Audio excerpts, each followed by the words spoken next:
Bihar news में स्वागत है आपका दोस्तों। मैं हूं फिरदौस गनी और आप देख रहे हैं केडीवी लाइव। दोस्तों आज हो चुका है 13 जून 2024। तो आज की पूरे बिहार की टॉप न्यूज लेकर आए हैं आपके लिए। वीडियो शुरू करने से पहले आपके लिए एक जरूरी सूचना है। सूचना यही कि केडीवी लाइव का ऐप आ चुका है। आप केडीवी लाइव ऐप के माध्यम से पूरे बिहार की खबरों को देख सकते हैं। इस ऐप को इंस्टॉल करने के लिए आप प्ले स्टोर में जाइए, सर्च कीजिए केडीवी लाइव, लिख करके आ जाएगा, उसको इंस्टॉल कीजिए और पूरे बिहार की खबरों को देखिए। तो चलिए चलते हैं आज की खबरों की ओर। दोस्तों एनडीए में बिहार में प्रभारी मंत्रियों की नियुक्ति कर दी गई है। उप मुख्यमंत्री सम्राट चौधरी को पटना और विजय कुमार सिन्हा को मुजफ्फरपुर भोजपुर का प्रभारी मंत्री बनाया गया है। वहीं पर सीएम नीतीश कुमार के करीबी मंत्री विजय कुमार चौधरी को पूर्णिया नालंदा और मंत्री विजेंद्र प्रसाद यादव को वैशाली का प्रभारी मंत्री बनाया गया है। केंद्रीय मंत्री जीतन राम मांझी के बेटे संतोष कुमार सुमन को औरंगाबाद और मंत्री सुमित कुमार सारण का मंत्री बनाया गया है। आपको बता दूं कि नीतीश मिश्रा को अररिया और फिर गया का प्रभारी मंत्री बनाया गया है। वहीं पर बिहार सरकार के मंत्री प्रेम कुमार को नवादा, श्रवण कुमार को समस्तीपुर और मधेपुरा, पूर्व उप मुख्यमंत्री रेणु देवी को सीवान, मंत्री मंगल पांडे को दरभंगा और बेगूसराय, नीरज कुमार सिंह को कटिहार, मंत्री अशोक चौधरी को सीतामढ़ी और जहानाबाद, लेसी सिंह को मधुबनी, मदन सहनी को सुपौल, मंत्री नीतीश मिश्रा को अररिया और गया का प्रभारी मंत्री बनाया गया है। वहीं पर मंत्री नितिन नवीन को बक्सर कैमूर, मंत्री डॉक्टर दिलीप कुमार जायसवाल को सहरसा, मंत्री महेश्वर हजारे को खगड़िया, शीला कुमारी को शेखपुरा और लखीसराय, सुनील कुमार को पूर्वी चंपारण, जनक राम को पश्चिमी चंपारण, हरि सैनु को अरवल, कृष्णानंदन पासवान को गोपालगंज, जयंत राज को रोहतास, जमा खान को किशनगंज और शिवहर, रत्नेश सदा को जमुई और केदार प्रसाद गुप्ता को मुंगेर, सुदेश मेहता को बांका और फिर संतोष कुमार सुमन को भागलपुर का प्रभारी मंत्री बनाया गया है। फर्नीचर बिजनेसमैन से रंगदारी मांगने के मामले को पूर्णिया के नवनिर्वाचित सांसद पप्पू यादव ने राजनीति से प्रेरित बताया है और कहा है कि ये मामला मेरी राजनीतिक छवि बिगाड़ने की एक साजिश है जिसको मैं जानता तक नहीं। उसके द्वारा ये आरोप लगाना भी बिल्कुल भी निराधार है और ये सच सबके सामने आए। इसके लिए मैं सुप्रीम कोर्ट की निगरानी में इसकी जाँच की मांग करता हूँ। उन्होंने कहा कि राष्ट्र और फिर प्रदेश स्तर पर ये मेरी छवि को धूमिल और फिर दागदार करने की साजिश है। उन्होंने कहा कि पूर्णिया लोकसभा में जनता के जनादेश के बाद राष्ट्रीय स्तर पर मिल रहे सम्मान से विरोधियों को हजम नहीं हो रहा है, जिससे वे इस तरह की ओछी हरकत पर उतर आए हैं। उन्होंने कहा है कि पप्पू यादव की देश स्तर पर बढ़ती लोकप्रियता से कुछ प्रतिद्वंदी राजनेता ने घबरा करके और फिर साजिश रच करके एक विवादास्पद व्यापारी के माध्यम से रंगदारी मांगने का झूठा मुकदमा दर्ज कराया गया है। जब चुनाव में करारी हार से घबरा करके लोग अब इस तरह से उसकी ओछी राजनीति पर उतर आए हैं। इस साजिश में जिला प्रशासन के अधिकारी भी संलिप्त लगते हैं। इस मामले की उच्च स्तरीय जाँच होनी चाहिए। ये बातें युवा नेता और फिर पप्पू यादव के सहयोगी राजेश यादव ने बयान दर्ज करते हुए कही है। दोस्तों पूर्णिया जिले के रुपौली विधानसभा क्षेत्र में हो रहे उपचुनाव को लेकर के एनडीए और फिर महागठबंधन के दलों के बीच टकराव की नौबत आ गई है। 2020 में जदयू की बीमा भारती जीती थी, जहां वो अब आरजेडी में है, लेकिन महागठबंधन के सहयोगी भाकपा ने भी रुपौली पर दावा ठोक दिया है। जब पार्टी के राज्य सचिव राम नरेश पांडे ने बुधवार को कहा कि पार्टी ने रुपौली में अपना उम्मीदवार देने का निर्णय किया है। जब निर्णय से महागठबंधन के दलों के नेतृत्व को अवगत करा दिया गया है। जब उस सीट पर महागठबंधन के किसी अन्य दल की तुलना में हमारी दावेदारी मजबूत है। 2020 में वहां पर भाकपा उम्मीदवार को करीब 42,000 वोट आया था। जब 1995 में भाकपा बाल किशोर मंडल की जीत हुई थी, जब पार्टी 1972 से इस सीट पर चुनाव लड़ रही है। जब भाकपा की दावेदारी के बाद राजद का संकट बढ़ गया है, क्योंकि राजद टिकट पर पूर्णिया से लोकसभा चुनाव लड़ने के कारण ही बीमा भारती को विधानसभा की सदस्यता से त्याग पत्र देना पड़ा था। बिहार के नालंदा में एक पंचायत मुखिया का गांव के ही एक महिला के साथ अश्लील बातचीत करने के दर्जन भर से अधिक ऑडियो वायरल हो रहे हैं। जनप्रतिनिधि के इस व्यवहार से ग्रामीणों में आक्रोश देखा जा रहा है। ये मामला सिलाव प्रखंड की करियन्ना पंचायत के मुखिया राजकुमार के से जुड़ा हुआ है। मुखिया के इस हरकत की जानकारी जैसे ही ग्रामीणों को मिली तो फिर वे लोग गोलबंद हो गए और घर पर जर करके मुखिया को खूब खड़ी खोटी सुनाई। इस घटना का भी एक वीडियो वायरल हो रहा है, जहाँ मुखिया समेत 4 लोगों की संलिप्तता इस पूरे मामले में सामने आ रही है। जब फिलहाल मुखिया और फिर उसके सहयोगियों के प्रति ग्रामीणों में आक्रोश व्याप्त है। हालांकि मुखिया ने इन्हें फंसाए जाने की साजिश करार दिया है। साथ ही साथ गांव की महिला से बात करने पर भी सफाई दी है। चुनावी रणनीतिकार से नेता बने प्रशांत किशोर उर्फ पीके ने ऐलान कर दिया है कि बिहार विधानसभा चुनाव के पहले नई पार्टी का गठन करके चुनावी मैदान में उतरेंगे। प्रशांत किशोर ने घोषणा की है कि वे आने वाले 2 अक्टूबर 2024 को जनसुराज पार्टी का गठन करेंगे। दरअसल बिहार के तमाम जिलों में लगातार जाकर के लोगों से मिलने और फिर बिहार के सियासी तापमान को जानने के बाद प्रशांत किशोर को लगने लगा है कि बिहार की जनता बदलाव चाहती है। उनका कहना है कि लोगों की आकांक्षा को देखते हुए वे बिहार में एक नया विकल्प देने की ओर बढ़ चले हैं और इस क्रम में नई पार्टी को लेकर के मैदान में ताल भी ठोकने को तैयार है। प्रशांत किशोर का कहना है कि बिहार में 50% से अधिक की जनता नए विकल्प की तलाश कर रही है, क्योंकि लालू, नीतीश और भाजपा से लोग त्रस्त हो चुके हैं। जब पिछले 18 महीने से पद यात्रा कर रहे जनसुराज के सूत्रधार प्रशांत किशोर ने कहा कि बिहार में 50% से ज्यादा आबादी चाहती है कि नया दल बने। लोग चाहते हैं कि अगर बिहार में सुधार होना है तो फिर राज्य में एक नई पार्टी का या फिर नया विकल्प बनना चाहिए, क्योंकि जनता पिछले 30 सालों से लालू, नीतीश और भाजपा से त्रस्त हो रहे हैं। केंद्र में मोदी सरकार के गठन के बाद विपक्ष के जरिए उठाए जा रहे सवाल पर बिहार सरकार के मंत्री जमा खान ने बड़ा बयान दिया है। उन्होंने कहा है कि विपक्ष का काम ही है सवाल उठाना, लेकिन उसकी आलोचना में नहीं करूंगा। हमारे नेता नीतीश कुमार के समर्थन में सरकार 5 साल चलेगी। यह विपक्ष ने कहा था कि बैसाखी के सहारे ये सरकार चलेगी। इस पर जमा खान ने कहा कि आपसी सौहार्द पर यह सरकार बनी है, नीतीश कुमार इसमें शामिल है। केंद्र में भी मुसलमान को मंत्री नहीं बनाए जाने के सवाल पर उन्होंने कहा कि आगे देखा जाएगा। जब अभी कई विभाग नहीं बटे हैं, जब अभी और भी लोग जुड़ेंगे, मंत्रालय का विस्तार होगा तो फिर उस समय इस पर भी ध्यान दिया जाएगा। एक सवाल के जवाब में जमा खान ने कहा है कि बिहार के विकास के नीतीश कुमार हमेशा लगे रहते हैं। जो भी काम बिहार के विकास के लिए करना है वह सब होगा। नीतीश कुमार बिहार के विशेष पैकेज के लिए शुरू से ही लगे हुए हैं, अभी भी इसकी पूरी मांग की गई है। दोस्तों, लोकसभा चुनाव 2024 के प्रचार के दौरान परिवारवाद एक बहुत बड़ा मुद्दा रहा। इस दौरान एनडीए के नेता लालू परिवार पर लगातार हमला बोलते रहे। वहीं पर अब केंद्र में एनडीए की सरकार बनने के बाद बिहार के पूर्व डिप्टी सीएम तेजस्वी यादव ने पीएम नरेंद्र मोदी और फिर बीजेपी पर निशाना साधा है। तेजस्वी यादव ने सोशल मीडिया पर एक्स पर एक पोस्ट किया, जिसमें उन्होंने लिखा कि राजनीति में परिवारवाद के सबसे बड़े संरक्षककर्ता, पालनकर्ता और फिर पोषणकर्ता ही परिवारवाद पर लंबा चौड़ा प्रवचन देते हैं। तेजस्वी यादव ने कहा कि तथाकथित विरासत वाली पार्टियों की वजह से ही उनकी सरकार और फिर राजनीति आज सांस ले पा रही है। उन्होंने कहा कि परिवारवाद को लेकर के उनके कथनी और फिर करनी के इस अंतर को हमारे महान देश की जनता बखूबी समझती है। अपनी बात को पुख्ता करने के लिए तेजस्वी यादव ने मोदी कैबिनेट के 22 मंत्रियों की एक लिस्ट जारी की है, जो राजनीतिक परिवारवाद से ताल्लुक रखते हैं और उन्हें सत्ता विरासत में मिली है। तेजस्वी यादव ने लिखा है कि पीएम मोदी ने कैबिनेट में घोर भाई भतीजावाद को तरजीह दी है। ये तो केवल मंत्रियों की सूची है, परिवारवाद वाले सांसद तो बहुत है। वहीं पर इससे पहले कांग्रेस नेता राहुल गांधी ने भी पीएम मोदी पर हमला बोलते हुए कहा कि ये कैबिनेट परिवारवाद का कैबिनेट है। उन्होंने कहा कि पीढ़ियों के संघर्ष, सेवा और फिर बलिदान की परंपरा को परिवारवाद कहने वाले अपने सरकारी परिवार को सत्ता की वसीयत बांट रहे हैं। कथनी और करने के इसी फर्क को नरेंद्र मोदी कहते हैं। आरजेडी प्रमुख लालू प्रसाद यादव की बेटी रोहिणी आचार्य लोकसभा चुनाव के बाद सिंगापुर रवाना हो गई है और उन्होंने बताया कि वे अपने बच्चों से मिलने के लिए सिंगापुर जा रही है। जब 15 दिन बाद फिर से वो वापस लौट जाएंगी। जब सिंगापुर जाते जाते उन्होंने बिहार की राजनीति में हलचल मचा देने वाला बयान दे दिया है। रोहिणी आचार्य ने मीडिया से बात करते हुए कहा कि केंद्र सरकार ने बिहार को फिर से ठगने का काम किया है, फिर से ठन ठन गोपाल बनाया है, जब कुछ नहीं दिया बिहार को। उन्होंने कहा कि बिहार की जनता भी बोल रही है कि केंद्र सरकार ने हमें झुनझुना थमा दिया है। जब बिहार आकर के एनडीए के नेताओं ने बड़ी बड़ी बातें की, लेकिन कुछ भी नहीं मिला। उन्होंने कहा कि भाजपा यानी कि बीजेपी की सारी सच्चाई सामने आ गई है। अब जनता तय करे कि उन्होंने कितने झूठे वादे किए थे, लेकिन क्या हुआ। इसके अलावा बिहार के मुख्यमंत्री नीतीश कुमार को लेकर के रोहिणी आचार्य ने कहा है कि हम उनको महागठबंधन में क्यों वापस लेकर आएंगे, वे बड़े हैं, उन्हें आशीर्वाद देना है। चाचा जी आएंगे और फिर कब आएंगे ये तो फिर वही बताएंगे। हम लोग तो उनके बाल बच्चे हैं, उनका आशीर्वाद चाहिए।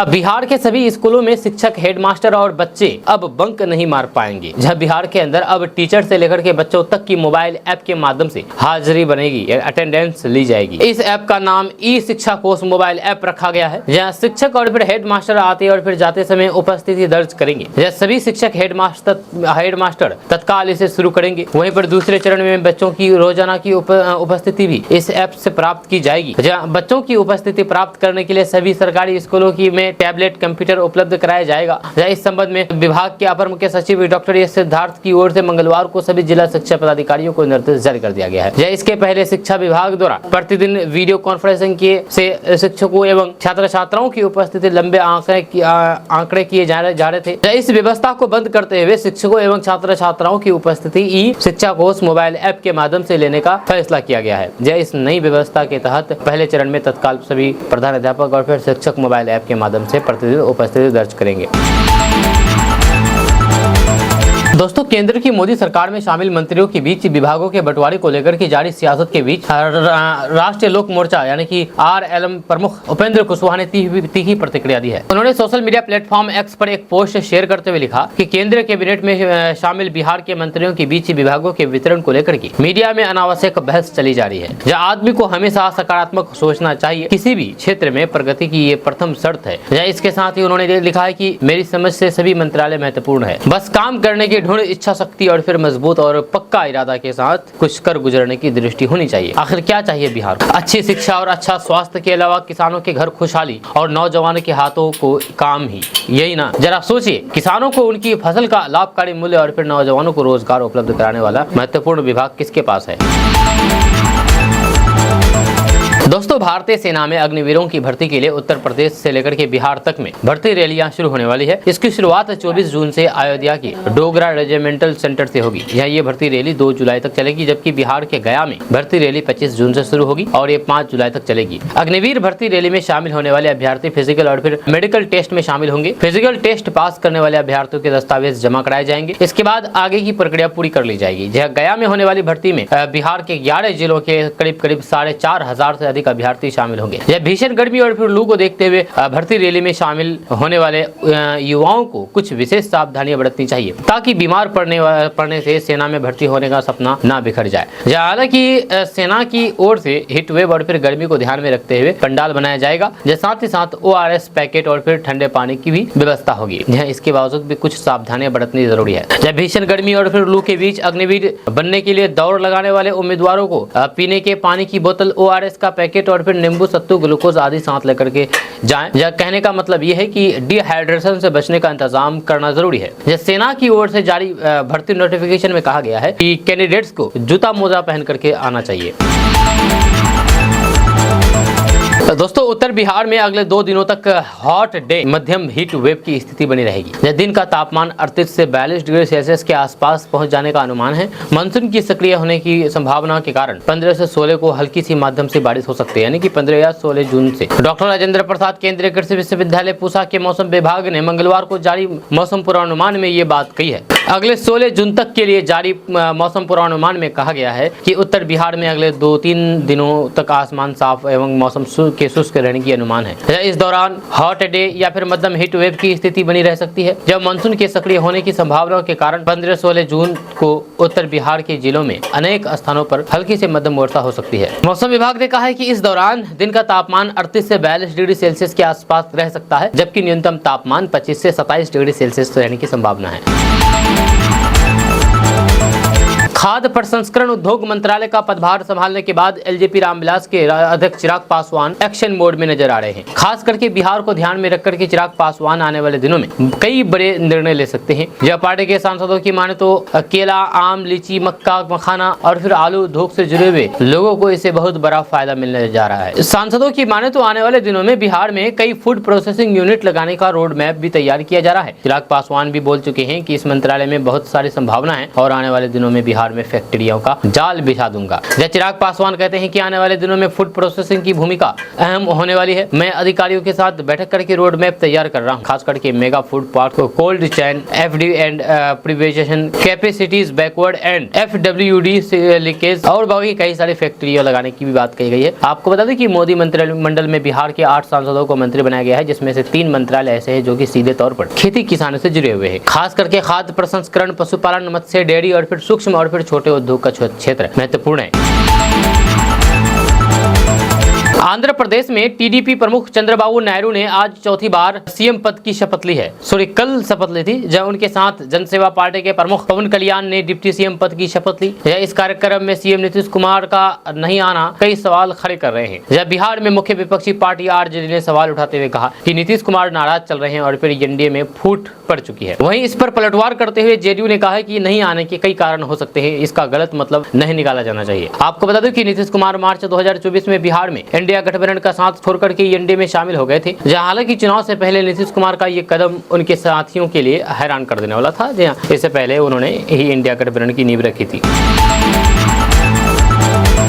दोस्तों, लोकसभा चुनाव 2024 के बाद बीजेपी कार्यालय में आज पहली बार समीक्षा बैठक आयोजित की गई। इस बैठक में उन सीटों पर भी चर्चा की गई जहां पर बीजेपी और फिर उसके सहयोगी दलों को हार का सामना करना पड़ा था। यह बैठक में पार्टी के सभी नेताओं ने आगामी चुनाव में बेहतर प्रदर्शन करने का संकल्प लिया। जब पार्टी में दोनों उप मुख्यमंत्री सम्राट चौधरी और फिर विजय सिन्हा मौजूद रहे। यह बैठक के दौरान बीजेपी प्रदेश अध्यक्ष सम्राट चौधरी ने पार्टी के कार्यकर्ताओं और फिर नेताओं को कई महत्वपूर्ण सुझाव दिए। सम्राट चौधरी ने कहा कि 100 में से 75% अंक जनता ने हमें दिए हैं, लेकिन हम 90% अंक प्राप्त करना चाहते हैं। जहाँ आने वाले विधानसभा चुनाव में हम अपनी स्थिति को और ज्यादा मजबूत करना चाहते हैं और जो अंक इस चुनाव में मिले हैं उसे बढ़ाना चाहते हैं। 75% अंक दिए से सम्राट चौधरी का मतलब लोकसभा चुनाव में एनडीए को मिली 30 सीटों की ओर था। जब सम्राट चौधरी से ये जब सवाल पूछा गया कि जदयू ने नीतीश कुमार के नेतृत्व में आने वाले विधानसभा चुनाव लड़ने की घोषणा की है, तो इस सवाल पर सम्राट चौधरी ने कहा कि 1996 से हम उनके साथ मिलकर के काम कर रहे हैं और आने वाले समय में भी उनके नेतृत्व में बिहार में काम करेंगे और बिहार में चुनाव लड़ा जाएगा नीतीश कुमार के नेतृत्व में ही। ये कहना है सम्राट चौधरी का।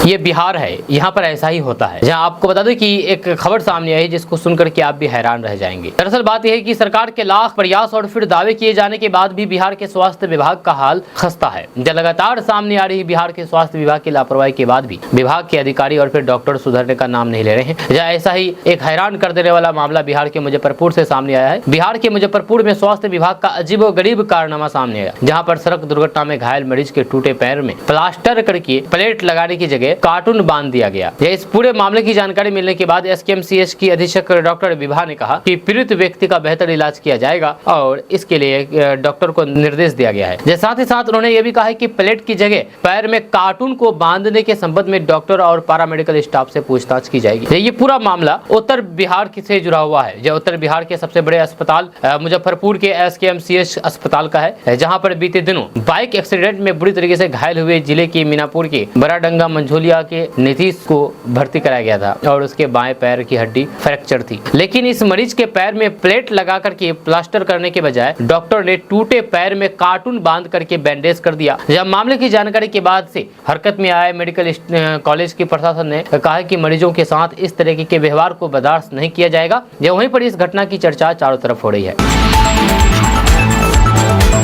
दोस्तों, बिहार के मुजफ्फरपुर में एक ऐसा गांव है जिस गांव में प्रवेश करते ही आपको सावधान रहने की जरूरत है। इस गांव में गड़बड़ी करने और फिर बेटियों के साथ छेड़खानी करना आपके लिए महंगा साबित हो सकता है। ऐसा हम इसलिए कह रहे हैं क्योंकि भारत सरकार ने बेटियों की सुरक्षा के लिए भारत सरकार के 15वें वित्त आयोग के तहत एक योजना की शुरुआत हुई है। जहाँ गाँव के अंदर आने जाने वाले सभी रास्तों को सीसीटीवी कैमरे से लैस किया गया है। इस गाँव के अंदर गड़बड़ी करते ही आपकी सामत आ जाएगी, जहाँ आप पुलिस प्रशासन के नजरों में आ जाएंगे और आप सलाखों के पीछे तक भी जा सकते हैं, जहां आपको सलाखों के पीछे जाने से कोई भी नहीं रोक सकता है। ये तस्वीर कटरा प्रखंड की जवाहर मध्य विद्यालय पंचायत में ये कार्य होने से चोरी और फिर छात्राओं से छेड़छाड़ पर लगाम लग गया है। जहां चौक चौराहों पर बदमाश और फिर शराब माफिया दूर दूर तक नजर नहीं आ रहे हैं। जहां महिलाएं और फिर छात्राएं निर्भीक होकर के बिना डर होकर के घर से बाहर निकलते हैं। जहां सरकार और फिर स्वास्थ्य स्थानीय जनप्रतिनिधियों की इस पहल को लोग सराहना व्यक्त कर रहे हैं। आपको बता दो कि ये जवार जो कि बिहार के सबसे बड़ा गाँव है, अंकित है, आज भी 3 मुखिया अपने अपने क्षेत्र में कार्य करती हैं। जहाँ घनी आबादी होने की वजह से दिन में ही मनचले स्कूल जाने के दौरान महिलाएं और फिर बच्चों से छेड़खानी की वारदात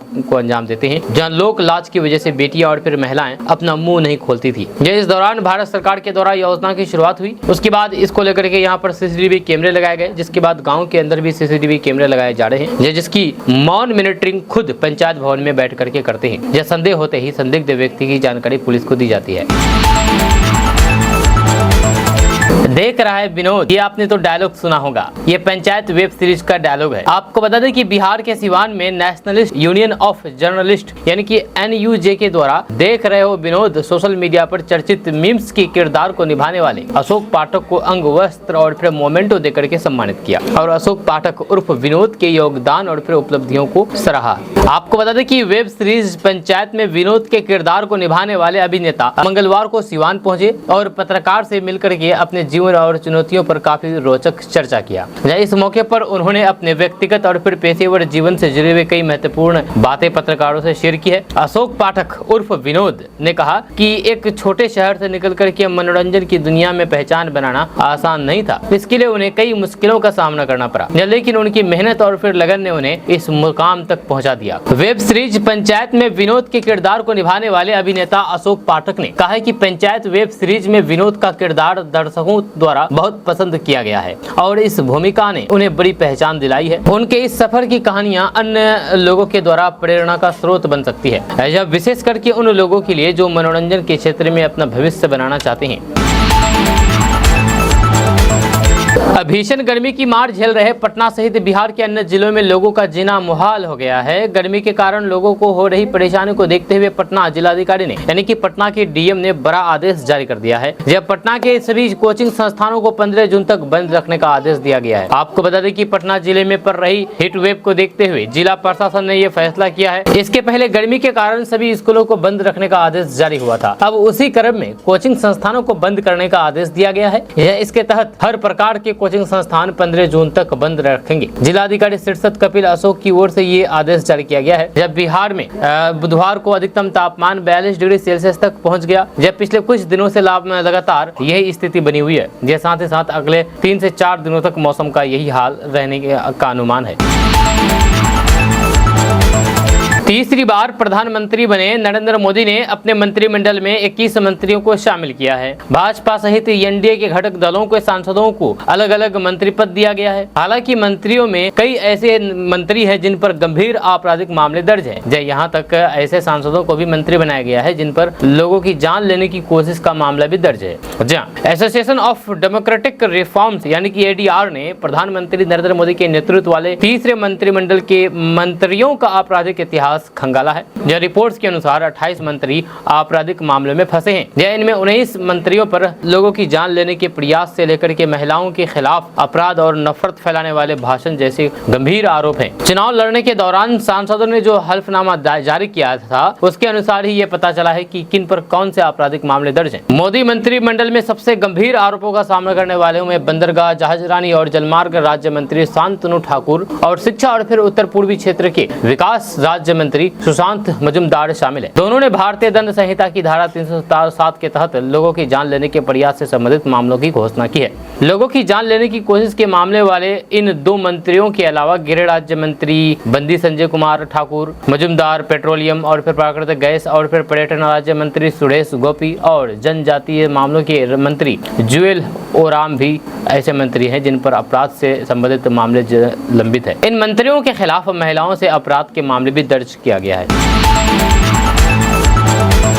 लोकसभा चुनाव का पहला सत्र 24 जून को शुरू होगा। जी हां, आपको बता दें कि केंद्रीय संसदीय कार्य मंत्री किरण रिजिजू ने बुधवार को कहा कि 18वीं लोकसभा का पहला सत्र 24 जून 2024 से 3 जुलाई 2024 तक चलेगा। इस दौरान नवनिर्मित सदस्यों के शपथ प्रतिज्ञा, अध्यक्ष के चुनाव, राष्ट्रपति के अभिभाषण और उस पर चर्चा होगी। राज्यसभा का 264वां सत्र 27 जून 2024 को शुरू होगा और 3/7/2024 को समाप्त होगा। 18वीं लोकसभा के लिए हुए संसदीय चुनाव 1 जून को समाप्त हुए और फिर 4 जून को नतीजे आए। यह चुनाव परिणाम में किसी भी दल को पूर्ण बहुमत नहीं मिला है। वहीं पर भाजपा को सबसे ज्यादा 240 सीट पर जीत दर्ज मिली है। बिहार के स्कूली छात्रों के लिए बड़ी खुशखबरी वाली खबर है। खुशखबरी वाली खबर यह है कि अब स्कूल में अगर नहीं आते हैं कोई छात्र तो उसके नाम नहीं काटे जाएंगे। जहाँ के पाठक ने यह आदेश लागू किया था कि अगर कोई बच्चे स्कूल नहीं आते हैं तो उसके नाम काट दिए जाए, लेकिन अब के पाठक के जाने के बाद इस फैसले को पलट दिया गया है। अब के पाठक का फैसला नहीं रहेगा। जी हाँ, आपको बता दूं कि शिक्षा विभाग का प्रभार मिलने के बाद नए एस सिद्धार्थ लगातार उन सभी फैसलों को बदल रहे हैं जिन्हें के पाठक ने नया बदलाव स्कूल में छात्रों के नाम काटे जाने को लेकर है, जैसे अब बदल दिया गया है। जहां के पाठक ने नियमित स्कूल नहीं आने वाले छात्रों के नाम का रजिस्टर से काटने का आदेश दिए थे, वहीं पर अब एस सिद्धार्थ ने नए आदेशों में कहा कि यदि किसी कारणवश बच्चे नियमित रूप से स्कूल नहीं आ पा रहे हैं तो फिर उनका नाम स्कूल से ना काटा जाए। इसके साथ ही नए आदेश में सभी स्कूलों के प्राचार्यों को कहा गया है कि 3 दिन तक अगर बच्चा स्कूल नहीं आता है तो फिर बच्चे के अभिभावक से संपर्क करके उसके कारण के बारे में पता करें। साथ ही साथ उन बच्चों को स्कूल आने के लिए भी प्रेरित करें। यह सिद्धार्थ ने कहा कि विद्यालयों से बच्चों का नाम तभी काटा जाएगा जाएगा जब उसका एड्रेस बदला जाएगा या अन्य किसी कारण से नामांकन पंजी से नाम हटाने से पहले प्रधान पाठक को प्रखंड शिक्षा पदाधिकारी से अनुमति लेनी होगी। आपको बता दूं कि के पाठक ने पिछले साल ही उन सभी बच्चों के नाम स्कूल से काटने के आदेश दिए थे जो नियमित रूप से स्कूल नहीं आ पा रहे थे। बिहार के भागलपुर से एक बड़ा ही अजीब मामला सामने आया है। यहाँ पर एक व्यक्ति के मोबाइल पर कॉल आया। कॉल आने के बाद अचानक मोबाइल में विस्फोट हो गया और साथ ही साथ तेज आवाज भी हुई। जी हाँ, मामला बिहार के भागलपुर जिले के नाथनगर शांति समिति के सक्रिय सदस्य संजय कुमार यादव के छोटे भाई जयदेव यादव के पॉकेट में रखा मोबाइल कॉल आते ही तेज आवाज के साथ फट गया, जिसमें उसका दाहिना जांघ काफी जख्मी हो गया। आनंद फरान में स्थानीय निजी डॉक्टरों को बुला करके उसका इलाज कराया गया है। घटना सुबह 8 बजे की है। शांति समिति के सदस्य संजय कुमार यादव ने बताया कि छोटा भाई जयदेव नहा करके बाहर निकला, जहां हाफ पैंट पहन करके उसने मोबाइल पॉकेट में रखा, जिसके बाद एक फोन आया। जैसे ही उसने पॉकेट में हाथ दिया वैसे ही मोबाइल विस्फोट कर गया। दोस्तों, सांसद बनने के बाद कटिहार पहुंचे पप्पू यादव ने सदर अस्पताल का निरीक्षण किया और कहा कि जल्द ही व्यवस्था पटरी पर लौटेगी। जी हां, पप्पू यादव ने कहा कि कटिहार सदर अस्पताल में परसों से लेकर के हर एक वार्ड में उगाही होती है। सवाल उठता है कि हर चीज में पैसा दो तो फिर सदर अस्पताल कैसा? भ्रष्टाचार की इन्हीं शिकायतों के बीच सांसद पप्पू यादव आज कटिहार सदर अस्पताल में औचक निरीक्षण करने के लिए पहुंचे, जहाँ उन्होंने इस तरीके के सभी शिकायतों का सामना करते हुए जल्द नियम के अनुसार सदर अस्पताल की व्यवस्था आम लोगों के लिए बहाल करने का आश्वासन दिया। जब कटिहार सदर अस्पताल की औचक निरीक्षण के बाद पूर्णिया सांसद पप्पू यादव ने कहा कि मरीजों को दवा बाहर से लानी पड़ती है, वहीं पर अल्ट्रासाउंड रहते हुए टेक्नीशियन नहीं है या ना ही रेडियोलॉजी है। जब मरीजों को बाहर जाकर के महंगे दामों पर अल्ट्रासाउंड कराना पड़ रहा है। जब वहीं पर पप्पू यादव ने कहा कि ये ऑपरेशन के लिए आए मरीजों को बाहर रेफर कर दिया जाता है। पप्पू यादव ने कहा कि इस मामले को लेकर के सचिव से बात करेंगे। दोस्तों, बिहार को लेकर के राष्ट्रीय बाल अधिकार संरक्षण आयोग ने बड़ा खुलासा किया है। जहां आयोग ने धार्मिक शिक्षा के नाम पर बिहार से बच्चों की तस्करी मामले की आशंका जताई है। आयोग ने पढ़ाई के नाम पर बिहार के बच्चों का उत्तर प्रदेश में तस्करी का अंदेशा जताया है। दरअसल अयोध्या में 26 अप्रैल को बरामद किए गए पूर्णिया और फिर अररिया के 95 बच्चों के मामले का हवाला देते हुए आयोग ने सभी राज्यों को ऐसी गतिविधियों पर रोक लगाने के निर्देश दिए हैं। आपको बता दें कि बरामद बच्चों को सहारनपुर के एक गैर निबंधित मदरसा ले जाया जा रहा था। जहाँ आयोग ने इस संबंध में देश भर में अलर्ट जारी करते हुए धार्मिक शिक्षण संस्थानों की निगरानी के लिए SOP भी दी है। खबर बिहार के लखीसराय से सामने आई है। आपको बता दूं कि बैंक खाता धारकों से करोड़ों रुपए का गबन करने वाले CSP संचालक को लखीसराय पुलिस ने हरियाणा से गिरफ्तार किया है। जहां पुलिस अधीक्षक पंकज कुमार ने बताया है कि सूरज कुमार एवं नीरज कुमार दोनों लखीसराय की अमराहा OP अंतर्गत CSP कंपनी सेब सोल्यूशन प्राइवेट लिमिटेड का संचालन करते थे। दोनों सगे भाई है, जहाँ दोनों के विरुद्ध 5 से 6 हजार ग्राहकों से करोड़ों रुपए का धोखाधड़ी का गबन करने का आरोप था। इसे लेकर के दिसंबर 2023 में दोनों के खिलाफ प्राथमिकी दर्ज की गई है। जहाँ अमरोहा थाने में जब पुलिस जांच में पता चला है कि लॉकडाउन के बाद दोनों अभियुक्त ग्राहकों का पैसा जमा करने का ऑनलाइन स्लिप ना देकर के हाथ से अंकित करके पर्ची दे देते थे और ग्राहकों के साथ धोखाधड़ी करके पैसे रख लेते थे। ये सिलसिला कई वर्षों तक चलता रहा, जिससे कई ग्राहकों के साथ विश्वासघात करके करोड़ों रुपए का गबन कर लिया। जहाँ उसके बाद दोनों अभियुक्तों की गिरफ्तारी के लिए लगातार छापेमारी की जा रही थी। इसी क्रम में तकनीकी एवं मानवीय अधिसूचना के आधार पर पता चला है कि दोनों अभियुक्त हरियाणा में छिप कर रहे हैं। टीम द्वारा हरियाणा राज्य के फरीदाबाद से दोनों को गिरफ्तार कर लिया गया है और पूछताछ कर रही है।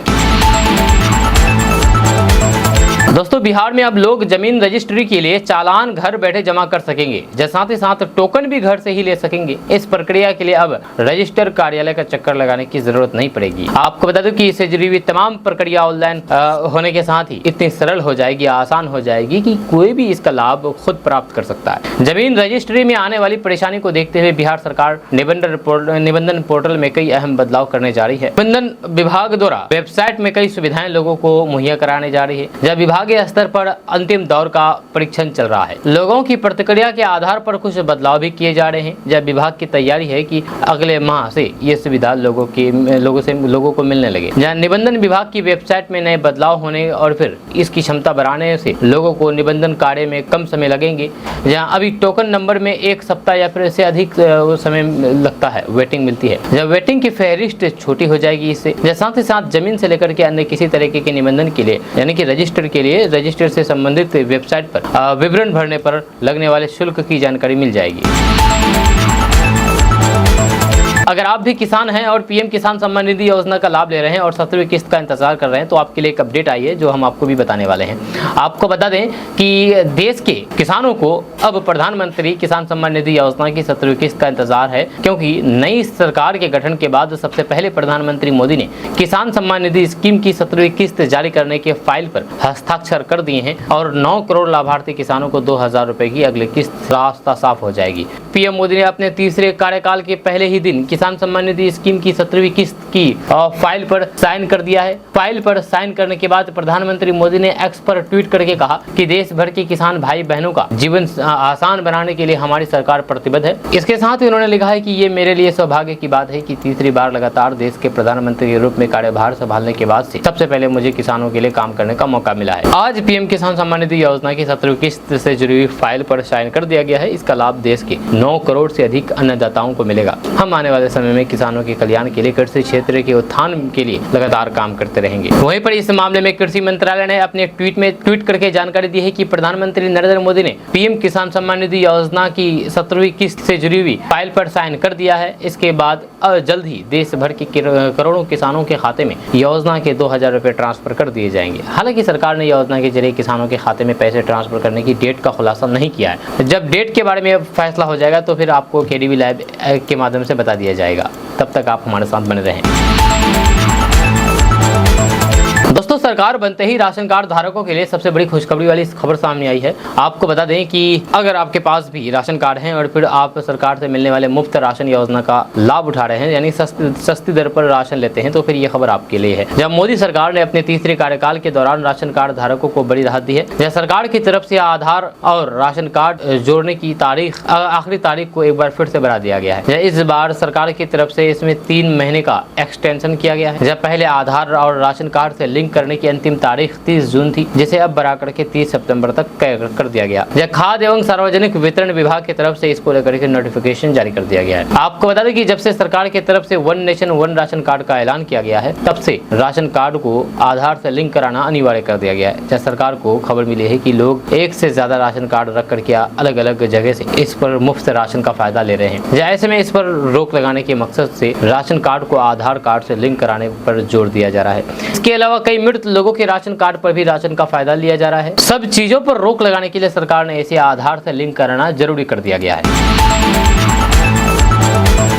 दोस्तों, बिहार में पकरुआ विवाह का मामला आए दिन सुनने को मिलता है, जो आपको केडीबी लाइव के माध्यम से भी बताया जाता है। लेकिन अभी हम आपको बताएंगे कि आखिर ये पकरुआ विवाह क्या होता है और कैसे इसकी शादी होती है। तो बात करते हैं कि जब भी शादी ब्याह का मामला होता है तो फिर हर व्यक्ति फूंक फूंक करके कदम उठाता है। लेकिन आप कहीं बाहर सामान खरीदने या फिर कोई काम करने के लिए जाएं और कुछ समय बाद पाएं कि आपकी शादी हो चुकी है, तब आप क्या हो। दरअसल हाल ही में बिहार के भागलपुर से एक ऐसा ही मामला सामने आया, जहाँ पर चिकन खरीदने गए एक जवान का जबरन पकरुआ विवाह करा दिया गया। जब बिहार से अक्सर इस तरह की खबरें सामने आती रहती है, जो आप भी सुनते रहते होंगे, ऐसे में आपके मन में भी एक सवाल जरूर आता होगा कि आखिर ये पकरुआ विवाह है क्या। तो चलिए आपको बताते हैं विस्तार से कि आखिर ये पकरुआ विवाह क्या है। तो आपको बता दें कि बिहार के भागलपुर में एक होमगार्ड जवान जब चिकन लेने के लिए गया तो फिर उसे किडनैप कर लिया गया। जी हाँ, वहाँ से उसे 100 किलोमीटर दूर ले जाया गया और फिर 4 घंटे बाद लोगों को पता चला है कि अब वह शादी के बंधन में बंध चुके हैं। शायद ही होमगार्ड जवान सुमित कभी ये सोचा होगा कि वे चिकन लेने के लिए घर से बाहर जाएंगे और बीवी साथ में लाएंगे। जहाँ इससे पहले सुमित ना उस लड़की को कभी जानता था,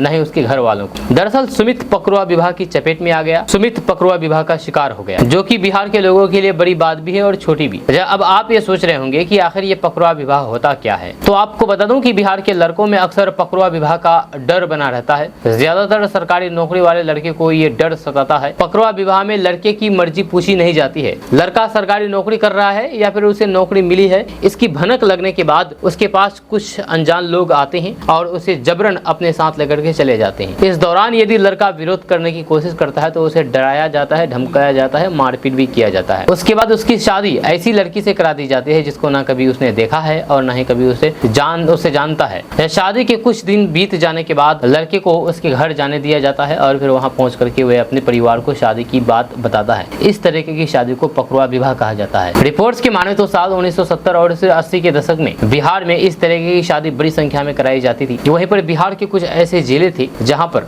लड़कों का जबरन पकड़वा विवाह करा दिया जाता था। पकड़वा विवाह शादी ब्याह के सीजन में सबसे ज्यादा होते थे। ये शादियां बिहार में ज्यादा दहेज मांग और फिर अच्छे लड़के न मिलने के चक्कर में होती थी। या इस तरीके की शादी में लड़की के घर वाले किसी अच्छे और फिर सरकारी नौकरी करने वाले लड़के को देखते हैं और फिर उसकी रेकी करवा करके उसे उठा लिया जाता था और अपनी लड़की से उसकी शादी करा देते। ऐसे में लड़के को जबरन लड़की को अपने घर में रखने के लिए भी मजबूर किया जाता है और ये चलन आज भी बदस्तूर जारी है, जो बीच बीच में सामने आता रहता है। दोस्तों, पटना में द प्लूरल्स पार्टी के ऑफिस पर बुधवार सुबह करीब 8:30 बजे असामाजिक तत्वों ने हमला कर दिया। इस संबंध में पार्टी के संयुक्त सचिव आदर्श कुमार चौधरी ने श्री कृष्णपुरी थाने में शिकायत दर्ज कराई है। आपको बता दूं कि आदर्श कुमार चौधरी ने बताया है कि प्रदेश कार्यालय के कैंपस के अंदर घुसकर के असामाजिक तत्वों ने गाली गलौज और फिर तोड़फोड़ की। द प्लूरल्स पार्टी के अध्यक्ष पुष्पम प्रिया चौधरी की फॉर्च्यूनर गाड़ी भी लगी थी, उसको भी क्षतिग्रस्त कर दिया। शीशे तोड़ दिए गए, कार्यालय में आग लगाने और फिर जान से मारने की धमकी दी गई। घटना का सीसीटीवी फुटेज भी सामने आया है जिसमें एक हमलावर दिख रहा है, हालांकि उसकी पहचान अभी तक नहीं हो सकी है। दोस्तों, खबर किशनगंज से सामने आई है। किशनगंज के बहादुरगंज नगर क्षेत्र के अंतर्गत स्थित आदर्श मध्य विद्यालय नामक सरकारी स्कूल में बीते सोमवार को बच्चों को दिए जाने वाले मिड डे मील में कीड़ा मिला था, जिसके बाद मामले ने काफी ज्यादा तुल पकड़ा, जिस पर जिला मध्याह्न भोजन पदाधिकारी नुपुर कुमार ने कार्रवाई की बात कही थी। इस मामले पर संज्ञान लेते हुए मंगलवार को डीएम तुषार सिंगला ने मामले का संबंधित विभाग से जाँच कराया और फिर मध्याह्न भोजन उपलब्ध कराने वाले एनजीओ जन चेतना जागृति एवं शैक्षणिक विकास मंच पर कार्रवाई करते हुए 14 लाख रुपए कटौती करने का आदेश दिया है डीएम ने। इसके अलावा जिले में कार्यरत स्वयं सेवी संस्था जन चेतना जागृति एवं शैक्षणिक विकास मंच नई दिल्ली को जिला कार्यक्रम पदाधिकारी पीएम पोषण योजना किशनगंज में ने अनियमितता एवं विभाग के द्वारा चेतावनी देने के बावजूद भी अपने कार्यालय में सुधार नहीं लाने को लेकर के कार्य मुक्त करते हुए काली सूची में अंकित करने को लेकर के निर्देशक मध्याह्न भोजन योजना बिहार पटना को प्रतिवेदित किया गया है। दोस्तों, पूर्णिया सांसद पप्पू यादव ने बिहार के मुख्यमंत्री नीतीश कुमार पर जमकर के हमला बोला है। उन्होंने कहा है कि नीतीश कुमार जी बीजेपी को समर्थन देने से पहले बिहार के लिए विशेष राज्य के लिए स्पेशल पैकेज की मांग करनी चाहिए थी। उन्होंने अग्नि योजना को लेकर के पूर्ण विचार करने की बात कही। उन्होंने कहा है कि अग्निवीर योजना पर पूर्ण विचार करके जो कांग्रेस और फिर नीतीश कुमार राजद के गठबंधन की सरकार dream project SC ST OBC का आरक्षण जो लागू किया गया और जो राहुल गांधी जी का बड़ा सपना है जाति गणना, उसको पहले आप लागू करवाना चाहिए था, तो फिर आप इस सदी के महानायक कहलाते। पप्पू यादव ने कहा है कि मंत्रिमंडल में बिहार के जनता के साथ खिलवाड़ किया गया है, उसकी जन भावनाओं के साथ खिलवाड़ हुआ है। जब बिहारी फर्स्ट का सपना क्या हुआ, जो लोग बिहार करते थे, कौन सा मंत्रिमंडल मिला उन्हें, मंत्रिमंडल के नाम पर झुंझुना थमा दिया गया। मोदी जी अब अपनी सरकार रही नहीं, जब अब एनडीए की सरकार और फिर अनुकंपा की सरकार केंद्र में चल रही है। साथ ही साथ पप्पू यादव ने कहा कि सीमांचल को बाढ़ से मुक्ति दिलवाना हमारी प्राथमिकता है। सीमांचल क्षेत्र में बंद पड़े कल कारखाने मक्का और फिर मखाना के लिए भी फूड प्रोसेसिंग फैक्ट्रियां खोलने की मांग की गई है। दोस्तों, आज का न्यूज़ बस यहाँ तक। कैसा लगा आपको नीचे कमेंट बॉक्स में कमेंट करके जरूर बताइएगा। साथ ही जाने से पहले आपके लिए खुशखबरी है कि KDV लाइव का ऐप आ चुका है। आप KDV लाइव ऐप के माध्यम से पूरे बिहार की खबरों को देख सकते हैं। KDV लाइव ऐप में बिहार की तमाम तरह खबरें दी जाती है। बिहार की किसी भी खबर को 1 मिनट से भी कम समय में दिया जाता है, जिससे आपकी समय की बचत होती है। तो ऐसे में अगर आप भी बिहार न्यूज़ से इंटरेस्ट रखते हैं तो आप KDV लाइव ऐप को इंस्टॉल कर सकते हैं। इस ऐप को इंस्टॉल करने के लिए आप प्ले स्टोर में जाइए, सर्च कीजिए KDV लाइव लिख करके आ जाएगा, उसको इंस्टॉल कीजिए और पूरे बिहार की खबरों को देखिए। मिलते हैं नेक्स्ट वीडियो के साथ, तब तक के लिए जय हिंद, जय भारत।